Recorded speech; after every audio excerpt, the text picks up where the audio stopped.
Hello, friends. Today we have special guest, and the topic is why most men over 49 fail to transform their health and what actually works. Today we have Adam Alexander, advisor and creator of the Back in Charge Blueprint. Hello, Adam. Hey. Adam specializes in helping men aged 49 plus who weigh over 100 kilos regain control of their health, reclaim their edge, prevent burnout, and make long-term sustainable changes, not temporary fixes. Adam, let's start with you. Tell us your story. Thank you for having me on. Really do appreciate it. So I'm Adam Alexander. I'm originally from the UK, England, okay, just outside London. And I've been living in Cyprus for around about 7.5 years now. I'm married. My wife is Kerry, and we've got 3 amazing children. We've got Blake, who's nearly 9. We've got Reese, who's 6. And we've also got Jude, who has just turned 3.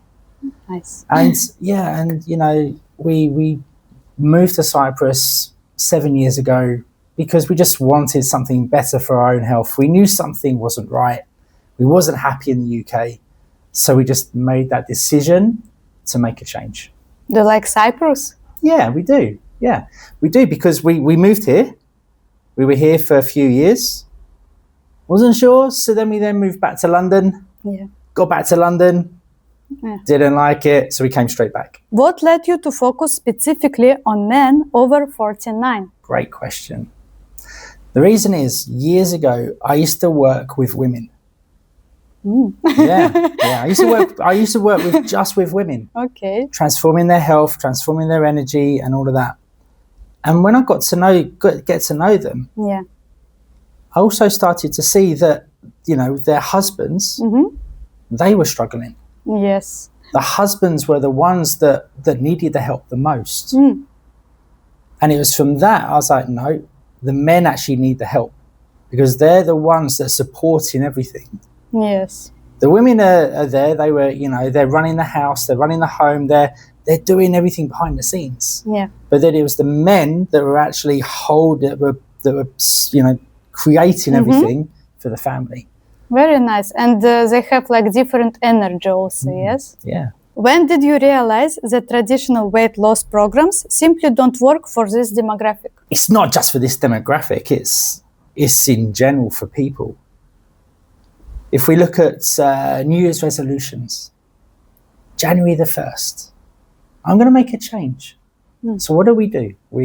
Most people, they cut out alcohol, they cut out carbs, they cut out fat, they cut out everything, they go on a diet, they fast, they do all the exercise. And then they realize 2-3 weeks later that it's not sustainable. And then they fall back to their old habits. Okay? Yeah. And then years ago, I actually used to work in a drug and alcohol rehab. Helping people with, you know, with stressful work. Yeah, it was. It was really enjoyable. Yeah. And we used to see people come in, cut out the drugs, cut out the alcohol, they go away, and then they used to relapse, come straight back. Yes. But the ones that went away clean and then were able to make the changes, they worked on this. They worked on their behaviors and their habits. Very interesting. And the same happens with the drugs and alcohol. And it also happens the same with the weight loss. Yes. So it's not about taking everything out. It's about working on this first and then making it sustainable. What became the starting point for creating the Back in Charge Blueprint? Me. Okay. Me. It was me.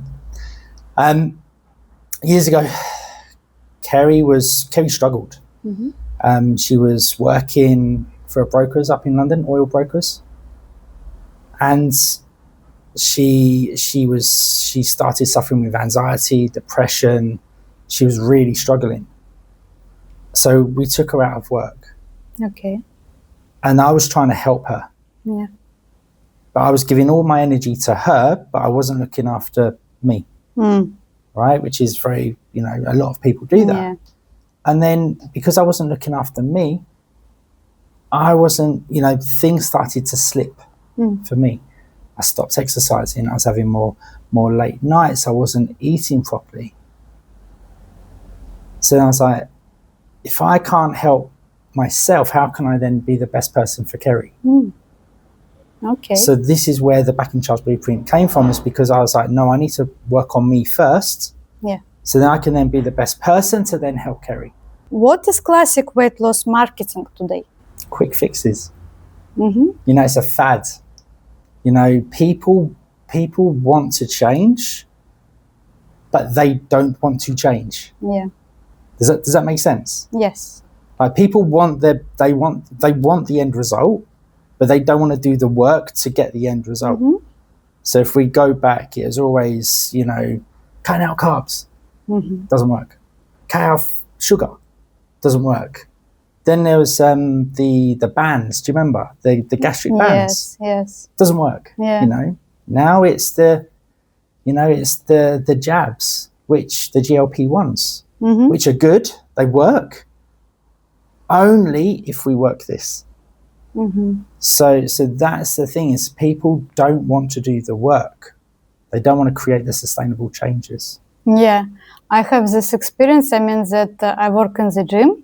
We have some clients which start to do some exercise, go to trainings, and after, have a break, and after come back, have a break, come back. So in sport, actually, it's very usual story. So in same with lost weight, yes? Yeah. Why do most fitness programs fail men over 49? The reason that they fail isn't that because it's a bad program. It's because the person doing it's different. Because most of the programs that they follow is suitable for a different person. Yeah. So we have a saying, what got you fit and in shape in your 20s isn't going to work when you're 40, 50 or 60, because you change. Your life is completely different.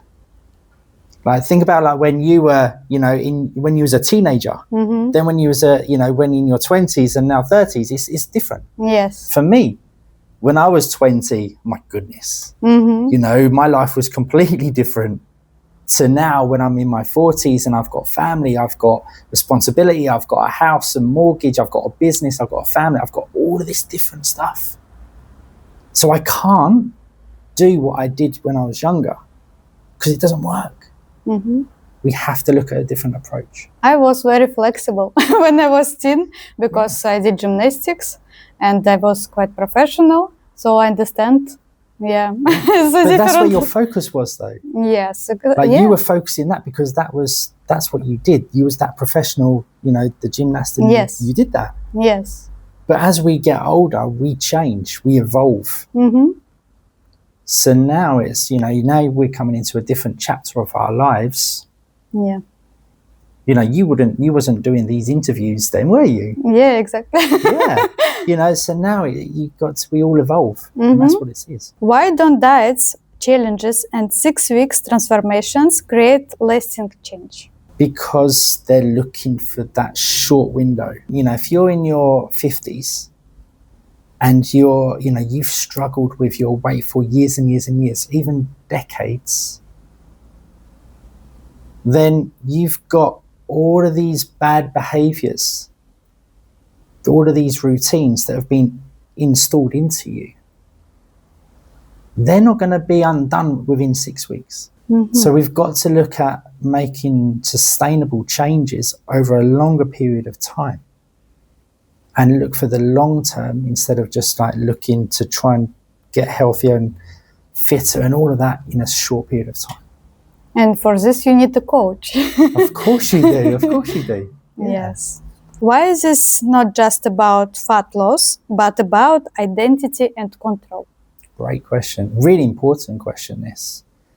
because a lot of the people they have to, because when people start to lose weight, when people start to get healthier, again, they then start to notice changes within themselves. So a lot of people, when they're overweight, they tell themselves a story of why they cannot change. I'm too busy. I don't know. I haven't got the time. I haven't got the energy. It's all right for them. They blame a lot. But then when they start to change, they then can start to see who they then can become. But it's scary. It's scary because they're not used to or familiar with what that feels like. So what do? They self-sabotage. Yes. They then go back to how it is, because even though they're unhealthy at a heavier weight, it's familiar and it's what they're used to. So it's the change of identity which they have to work on from day one, because they will be changing. What fundamentally makes your program different? I don't tell my clients what to do. I don't tell them what to eat. I don't tell them what exercises to do. I don't tell them what to do. Okay. Yeah, right? Yeah? Interesting, yes. Yeah. So the reason we don't do that is because if I was to tell you what to eat, what to drink, first of all, you're going to look at it and you're going to be like, you want me to eat smoked salmon with poached eggs on avocado on rye bread for breakfast? You're going to be like, I don't like that. So if you don't like it, are you going to attempt to do it? No. So it doesn't work. Yeah. So what we do for the nutritional part of the program is that we look at what you're currently eating. We look at that. We then give you a basic education so you can understand nutrition to a very basic level. And then we then work together to make small changes. Okay. So then you're going to enjoy the food that you like. Also, it's going to be sustainable long term. And also it's flexible for if you're traveling. Yes. If you're going on holiday, if you want to go and eat out and have a date night and have a glass of wine, you can do that. Instead of having a meal plan, which is very fixed. Yes. Because if it's fixed and you can't stick to it, you're then going to start to feel, you failed. Yes. And as soon as you start to feel that you failed, it doesn't work. Also, I'm thinking that people have habits for a long time before it. Of course. For example, if person eats sausages all life, so it's very difficult. Yeah, and that's what you've got to look at. It's a behavior, it's a habit. So we can't just stop it, because and then if they just stop it straight away, then there's going to be a point when they have it again, and then they're going to feel bad.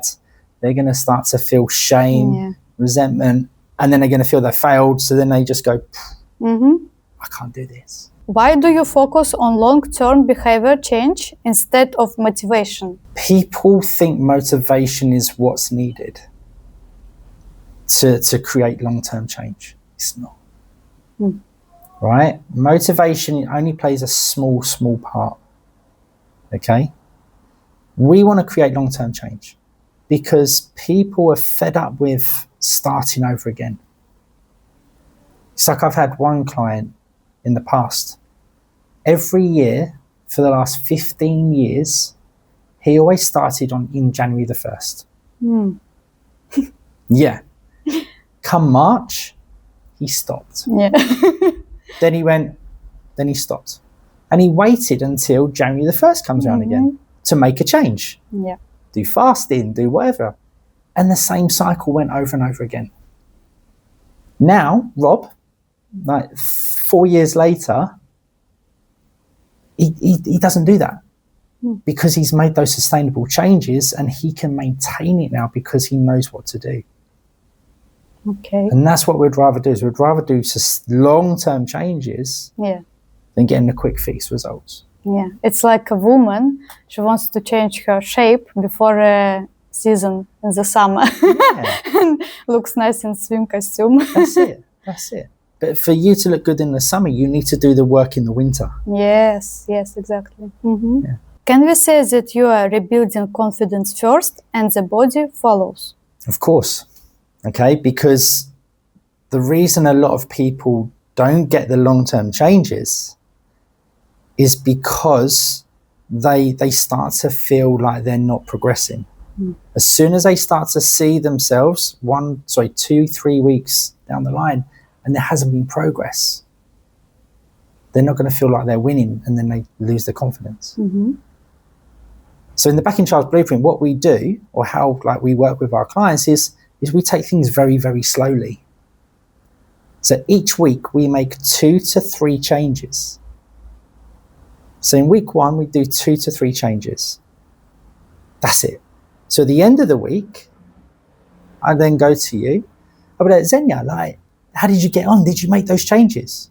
And you're like, yeah, great. It's like, how do you feel? Good, I feel like I've accomplished something. Great. Here are the next 2 or 3 changes. So then we do that again. The next week, Xenia, how did you do? Did you do it? Yeah. You feeling good? Yeah, it's easy. Great.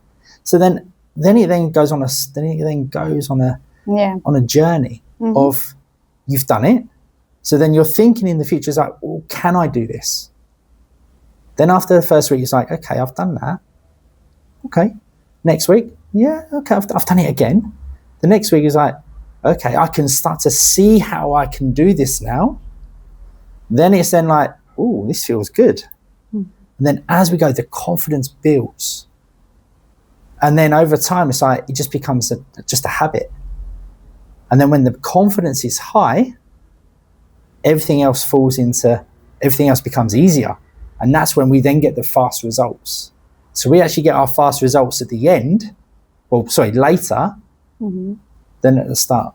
Why are men over 49 especially vulnerable to quick transformation marketing? Because they're busy. They're busy. The men that I work with, they're MDs, they're senior partners, they're partners, they've got their own businesses, they're responsible for their staff. So they haven't got the capacity of actually taking time to look at what's there. And they need that quick fix because they're always running on nearly burnout, right? They're on a balancing act, right? They're balancing. It's like they're either gonna thrive and be good, or they're gonna crash and burn. Yes. They're only a few weeks away from it. So all they're doing is that they're just trying, when they come to look at things, they're not looking long term. They're just looking, how can I get through this next period of 4 to 5 weeks to take the edge off? Because if I don't, I'm gonna have burnout. Yeah. So that's why men, they were only looking for the quick fixes. And that's unfortunately, that's the marketplace. Why it's 49, not 50? Because it gets you thinking, right? Because if I said if someone in the 30s, it's like, oh, everyone's doing that. Yes. The 49 it gets your attention. Well, why not 50? Okay, that's good. Yeah. Also marketing. Yeah, that's it. Yeah. And also for men at 49, they're starting to think forwards. Yeah. Because when they're 49, it's like, oh shit, I'm 50 next. Yeah. I'm half a century. Yeah. That's old. Yeah. If we go back to when we were young, when I remember my mum and dad, when they were 50, that was old then. Yeah. But now it's not. Yeah, now it's not. No. Why don't you promise extreme results or shortcuts? We do promise results. Okay, we do promise results. We guarantee that, if you come into the program, you're going to leave in a better place than when you started if you do the work. And shortcuts never work. You know, shortcuts will always, like, think of all the times people have done shortcuts with their health or with business or with anything, or even designing your home. Yeah. You know, if you've got a house and, you know that the house needs repairs, you know, the walls are a bit crumbly. Yeah, right? You know, it's got damp, but you just paint over it. Yeah. It's a shortcut. Yeah, Yes. the damp's not there anymore. Well, it is. And it's then going to start to come through again. Yes. So we need to build from the foundations. We got to go back to the foundations to then improve. And that's why we don't do shortcuts. Nice example with house. Like you and it is a house, yes, Yeah. for your life. It's Nice. a castle. It's a palace. Yeah, it can be whatever you want. Yeah, Yes? it can be, yeah. Nice. And that's why also we don't do supplements. Yeah. Right? We don't talk about supplements until later on. Interesting. Because again, supplements, people use like supplements. Oh, I'm taking ashwagandha, I'm doing, you know, creatine and vitamin D3 and all of these. Cod liver oil. Yeah. But the fact is that their home is falling apart. So they've got to rebuild their house first. And then once everything's nice, they can then start to put the pictures on the wall. They can then decorate it Yeah. using the supplements. What mistakes do men make when trying to lose weight on their own? How long have we got? How long have we got? They make excuses, Yeah. right? They make excuses. Oh, I'm busy. Oh, I can't do it. I'm too busy. Well, the thing is that I want you to imagine this is your life, right? This is a man's life, okay? And this is like their family, this is their work, this is their priorities, this is the home, everything like that, their day to day. And this is what you need to do to get healthier, to lose the weight, to reclaim their edge, to get more energy. So what they think that men need to do is that they need to turn everything here upside down to make it fit. It's not. Yeah. Because it doesn't work. Okay, it doesn't work because this is rigid. Like they can't stop work, they can't change their family, they can't do anything like that. But they think they need to. But what they actually need to do is that what they've got here actually just needs to fit in around it.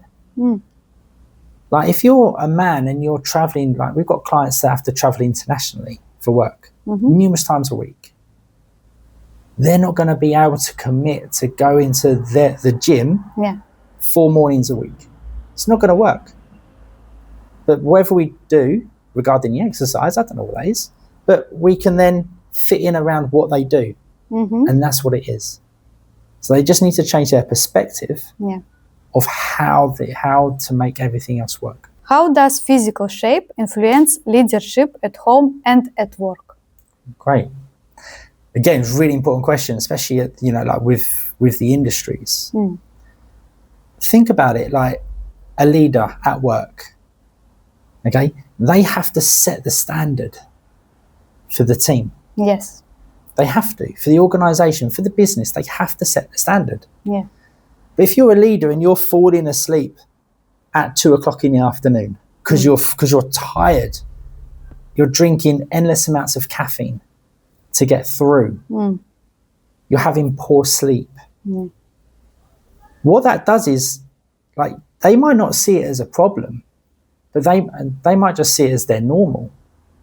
These guys then are going to start to increase their medication, high blood pressure because they're stressed, which then goes into high cholesterol, which then goes into type 2 diabetes. Then now at the moment, we're seeing a lot of guys having strokes and heart attacks. Yes, yes. So it's a big, big problem because if they don't sort their health out and get more energy,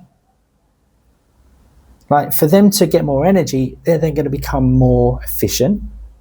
They're going to be able to make quicker decisions, which is going to make their projects or their business run a lot smoother. Yeah. The staff are going to respect them more. They're going to be like, oh, he's got his shit together. That's a big thing. Also, when they turn up in front of their own clients, they're going to be like, oh, I pay attention to him, because they're looking at him. Like, they look at you and they're like, yeah, you look good. You look like you look after yourself. So it's just that perception. Yes. So that's the reason why. And also, it just makes everything else run smooth. So if they can do that, it's going to affect their work, which then when they go home, they're going to have more energy. Yeah. They're going to have a better relationship with their wife, with their children, instead of being snappy, argumentative, falling asleep on the sofa, and drinking to take the stress off from work. Yes. So that's why, like, the health actually improves leadership, not only at work, but also at home as well. I just thinking about, it's not actually about nationality, because in Russia we have a big problem after this 40, 50, that man really comes after work and sleep on the sofa drinking. I think in England it's the same. It's the same. It's the same all over the world. Yeah. So it's not tradition. No, it's not. It's a international. It's a global. Yeah, global. It's a global problem. Yeah, it is. And unfortunately, it's like when men get, they hit their 40s, 50s. That's when that's when the more of the stress is there on them. Yeah. But it shouldn't be. This should be the time when they should be thriving. Why do many successful men lose control of their health while growing their careers? They're fixated on career. On the career. Yeah. There's stress on it. And they feel that there has to be a sacrifice for them to progress. They think that for them to progress in their career, they need to put everything into it. Whereas the other day I was talking to a gentleman on LinkedIn, and he sent me a message, and he said that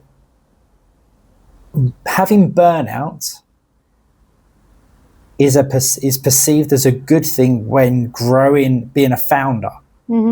Because if you don't have burnout, then you then question, well, are you putting in what's needed to grow? Yeah. It's not. It's rubbish. Because if they were to actually look after their health, like, envisage yourself as an engine.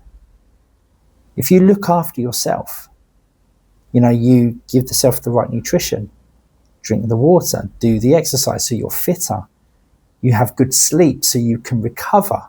Yeah. It all starts to run smooth.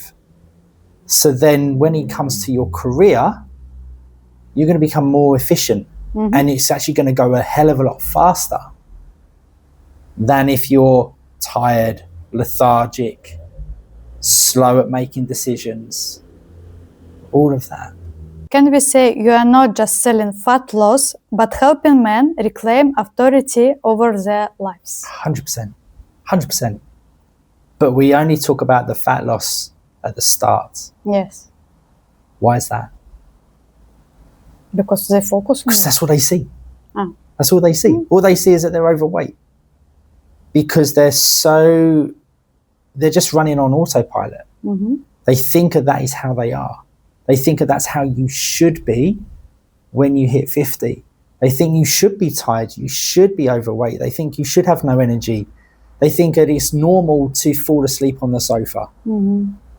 They think it's normal to have aches and pains. It's not.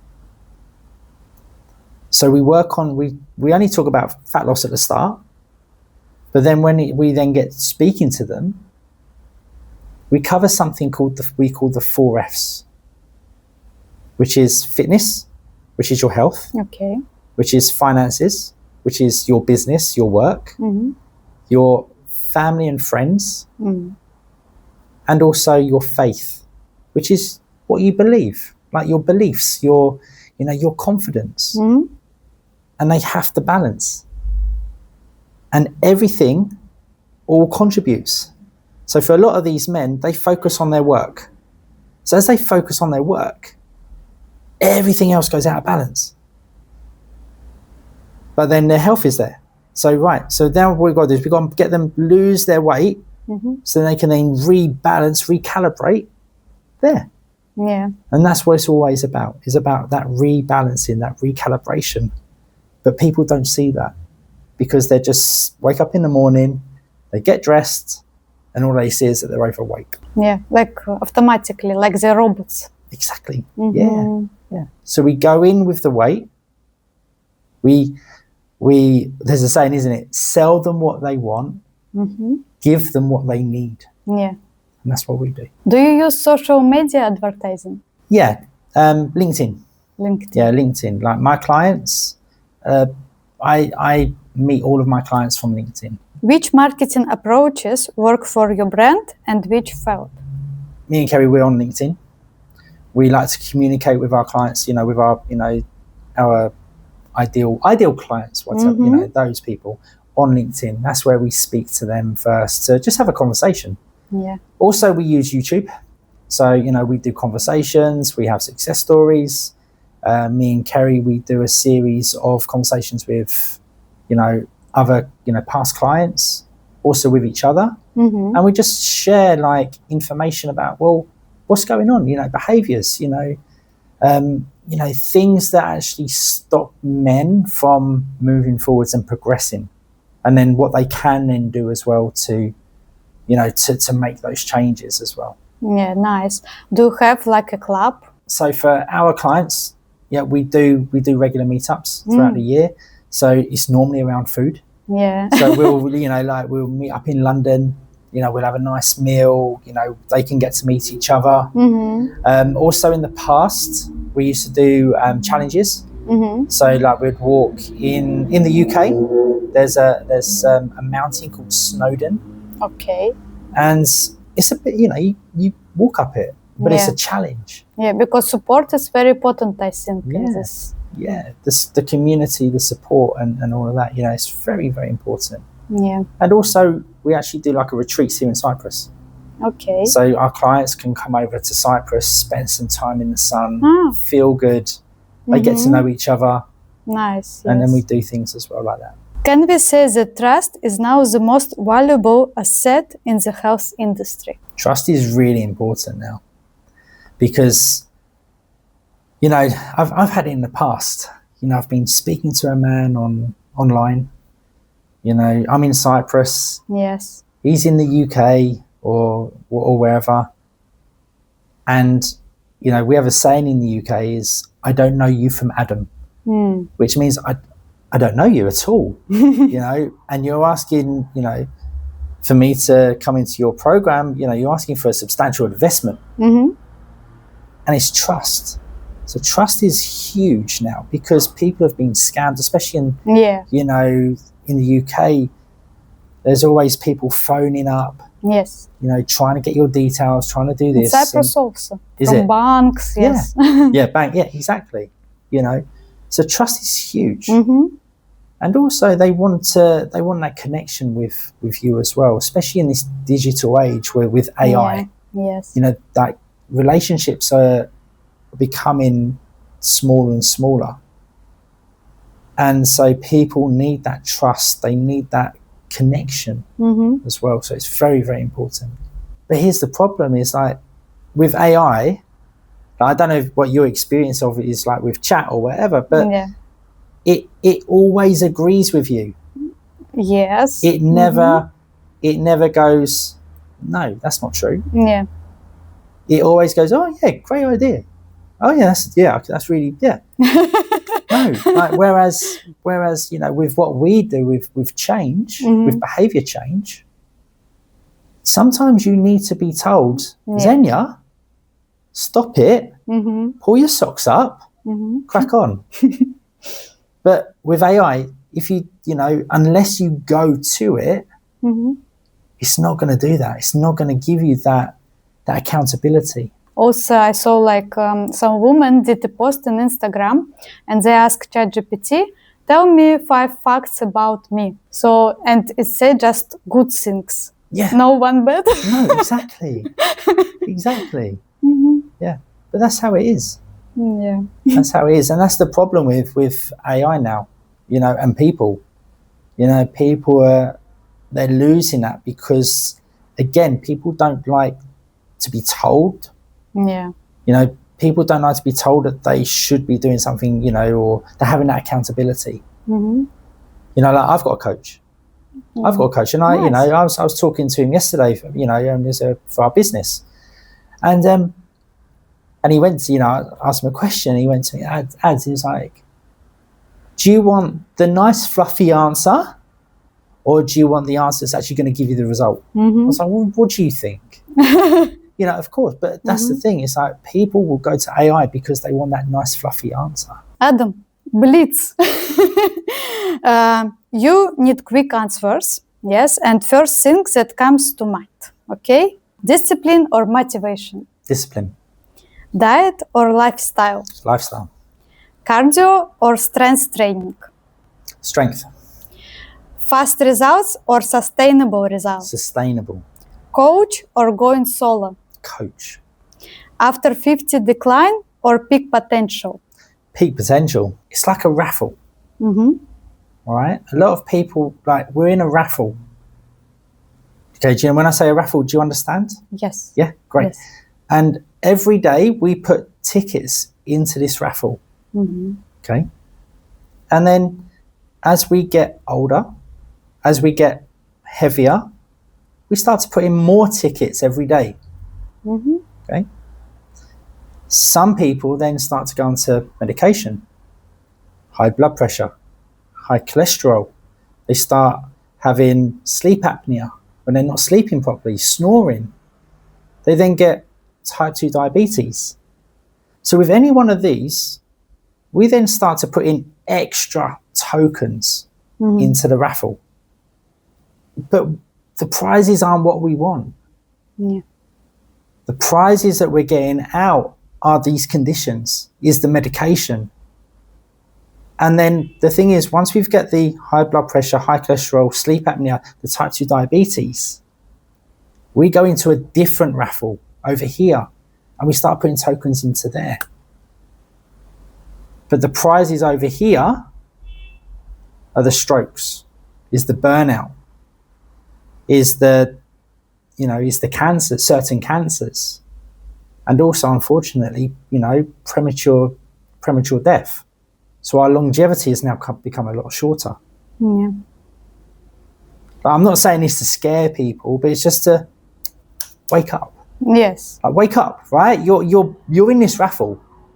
Right? Let's change it. If you're over here, start to make these changes so we can then get you back into this raffle, and then we can then reduce your tickets going in. And that's what we do with our clients. We get the people that are on the medication, they're not sleeping well, all of that, we bring them back into this one. Mm-hmm. So I could be talking about clients and all of that. We've got clients that have come, type 2 diabetes, high blood pressure, high cholesterol medication, and they've all cut it because they made that change. But it has to start with a decision, because a lot of people, they'll watch this, and they'll be like, "That's me. That was a nice chat. Adam and Xenia, they're having a nice chat," but they won't do anything. Yes, I know. It's like a sport program also. For example, fitness or Pilates. The woman watches it and just watches it. Didn't repeat. Yeah, that's it. They'll be watching it. They'll be on their phone watching it, having a drink. Might even share it with someone. Oh, look at that. Yeah. But they won't do anything. Yeah. But it has to start with a decision. For people to change, it has to start with a decision. For a lot of people, it is hard to change. It is hard, especially if it's been built up over years. These behaviors and habits that a lot of people have, it's not something that's just happened overnight. It's something that's happened from years of following through and actually happening. But just remember, is that doesn't mean that is your end course. It means that you're now faced with a decision that you can either continue going down that path that your life is going to go down with your health and your wellness and your longevity, or if you do decide to make a change, you can actually change the trajectory of that. But it has to start with you making that change. Adam, where can people find you if they want to get back in control of their health? So first place will be LinkedIn. So it's LinkedIn on the app, and it's Mr. Adam Alexander. Also on Instagram, again, Mr. Adam Alexander on Instagram. But we've also got our website, okay? And that is backinchargeblueprint.com. Okay. Okay. And also our YouTube channel. Like where I was saying earlier, we share loads of videos and conversations and all of that on there. You will find Adam's contacts below this video. Adam, thank you for this conversation. It was very nice. Great. Thank you for having me.